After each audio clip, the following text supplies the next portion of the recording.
conditioning room. These are our conditioning tanks. As you can see, they're absolutely huge. These up here, let me just show you. We know that there's something in these, basically there's something in the tubes. And we do have our brewers will come and taste the beer. And do you remember I told you about green beer? Not to drink it. It's a bit like wine tasting. When you drink the wine, you spit it out. You don't drink it, do you? Because otherwise you'll be sloshed and you wouldn't enjoy it. Same goes for the beer. You taste it. And when the brewer is happy with it, that's when it goes from here into the instrument at the bottom. Let me just show you. Right at the bottom. And we fill 2 casks at the same time. And we seal them. Come over here, I've got something to show you. Now, I used to run a very traditional pub that was set in 1910. Go on, say it, I don't look that old, I know. And when they used to deliver the beer to me, I used to stillage it just like this. Now, when you work for me, you have to earn your stripes. Now, people don't realise that this is still working in it. And the first thing that you would have to do is go downstairs into my cellar and you've got to vent it. And what you would do, use your mallet and a plastic hard peg or a wooden hard peg, hit it, pull it out and run. Because what happens is you let the air in, what do you think the beer's going to do? Oh wow, I've got some way to go. I've had many a person who tried to get the soft peg in, which seals it, lets the air still in but doesn't let anything nasty in. They've come up the cellar stairs like this, soaked to beer. Smelled fantastic for 2 hours and then they stunk all over with oil. That was your first one.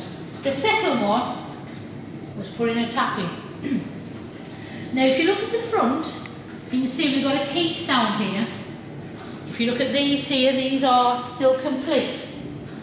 The idea is to take your tap, make sure it's off and you don't get it all over your feet. Hold it, one nice smack with your mallet and it's in. You're off.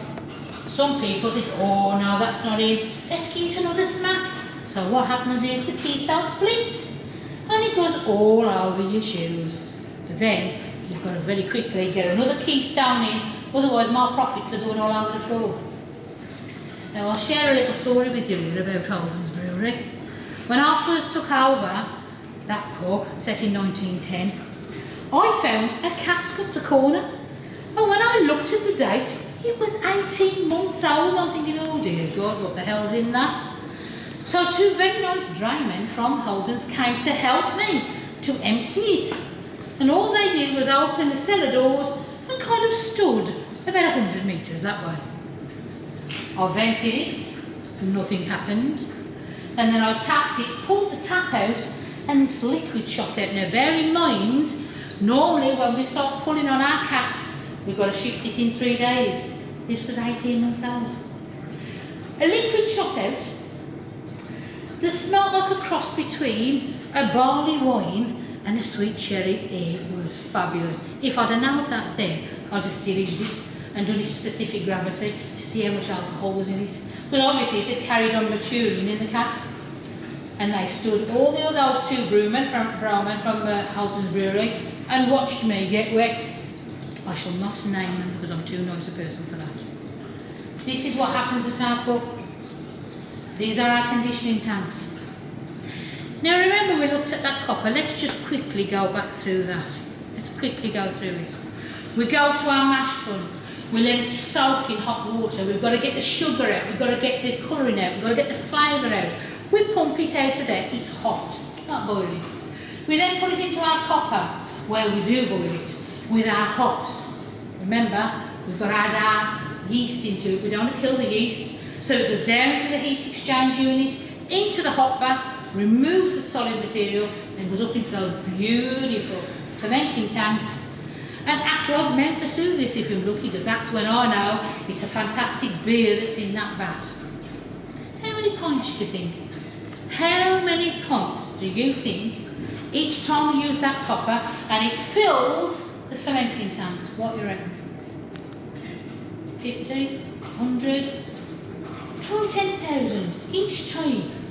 How many pints do you think On average, Holden's Brewery, this beautiful brewery, does in a year? Try 2 million.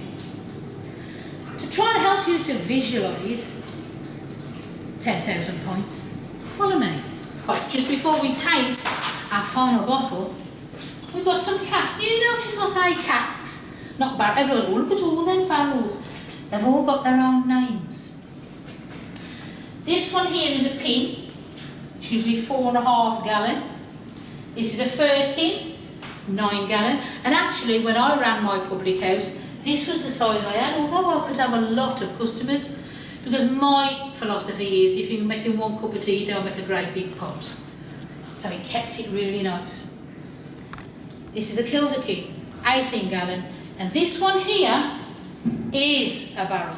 And that's 36 gallon. Each time we brew in the copper, each time it produces 10,000 pints. And each time that produces 36 of them. And to try and visualise 36 of these, well, that's 1. 4 would probably take you to over there. Imagine another one on top, that's only 8. So to visualise it, it's going to fill this whole space of 36s, which is just over 10,000 pints. Shall we taste our final beer? That final beer. Let me give you a few tips. First of all, don't ever be afraid to take a pint of beer back that tastes rubbish. Any publican worth their weight will happily change it for you. But what sort of things are you looking for? Well, if it's a pint of bitter, you can tell straight away because it'll smell like vinegar. Mild's a little bit more tricky, it gets like a very flat appearance and very much a almondy sort of fragrance to it. You should always be served your beer in a cool or even cold glass that is scrupulously clean. Remember, I keep saying about being clean. So as you drink your beer, as it goes down the glass, it forms a lace as it goes down. Remember, you shouldn't have a massive big head. If they drop it from a great height to give you that big head, don't you drink it. It won't taste right. By the time you get to your table, remember, it'll be flat. But also, things can take the head off the beer like that, as quick as anything. If you're eating greasy food, for example, scratchings, fish and chips, that will take the head off the beer. So don't get going and complaining, because I say it's your own fault for what you're eating. But also, lipstick. Lipstick contains fat. So if you've got lipstick on, especially you guys, because I know what you're like, make sure that if it takes the head off, you don't go off complaining. So never be afraid. If your beer is cloudy, ask yourself why it's cloudy. Because if it's cold, if you're outside and it's cold, it gets like a chill haze on it. It'll taste perfectly fine. It's just that it doesn't like the cold. Proper traditional cask conditioned ale does not like the cold. So don't put it in the fridge. Keep it somewhere nice and cool, but don't stick it in the fridge because you'll only start moaning that it's cloudy. Okay? I'm now going to invite Jonathan, who's the boss, to try our last beer. Over to you, my dear. Hi, so the last one we're going to try today is the Dragon's Blood. 5.6%. It was originally a Christmas beer back in 2008, but because of the popularity, we kept it going. It's a lovely drink. Lots of malt, lots of hops. I'm just popping in to say it's my favourite. Lots of malt, lots of hops, lovely big flavours. It's a lovely colour, lovely aromas. Just look at that, perfect. So let's try it. Fabulous, yeah. And describe the taste for us. Lots of malt in there, lots of malty flavours, a bit of sweetness to it. I say sort of a Christmassy beer, so sort of even some dark fruits in there as well from the hops that we put into it. But yeah, very nice, very easy drinking for 5.6%. So, the little thing you need to know about that as well is because it's a Christmas beer, you can mull it as well. As if you've ever tried mulled beer. I used to have a guy that came to my pub who used to put a poker in the fire. Some of you of a certain age might remember people doing that, sticking it in the beer. But you can actually put it in the microwave for 30 seconds. And what it does with the sugar, it slightly caramelises it. So for a winter ale, it's lovely. But I have to say, that's my favourite. I love that one. Okay? I hope you've enjoyed our little snippets of the brewery tour. As you can tell, I can talk the legs off a table. I don't mind who I talk to. It would be lovely at some point if you could come and join us here personally. I take you around, and I do say a lot more about Black Country history and how the Holden's family blend into that Black Country history. It'd be lovely to see you all.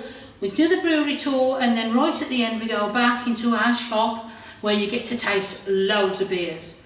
We also put scratchings on, but we don't pay any dentist bills. If you break your tooth, it's your own fault. We also put chutneys that have got our beers in and marmalade that's got our beers in.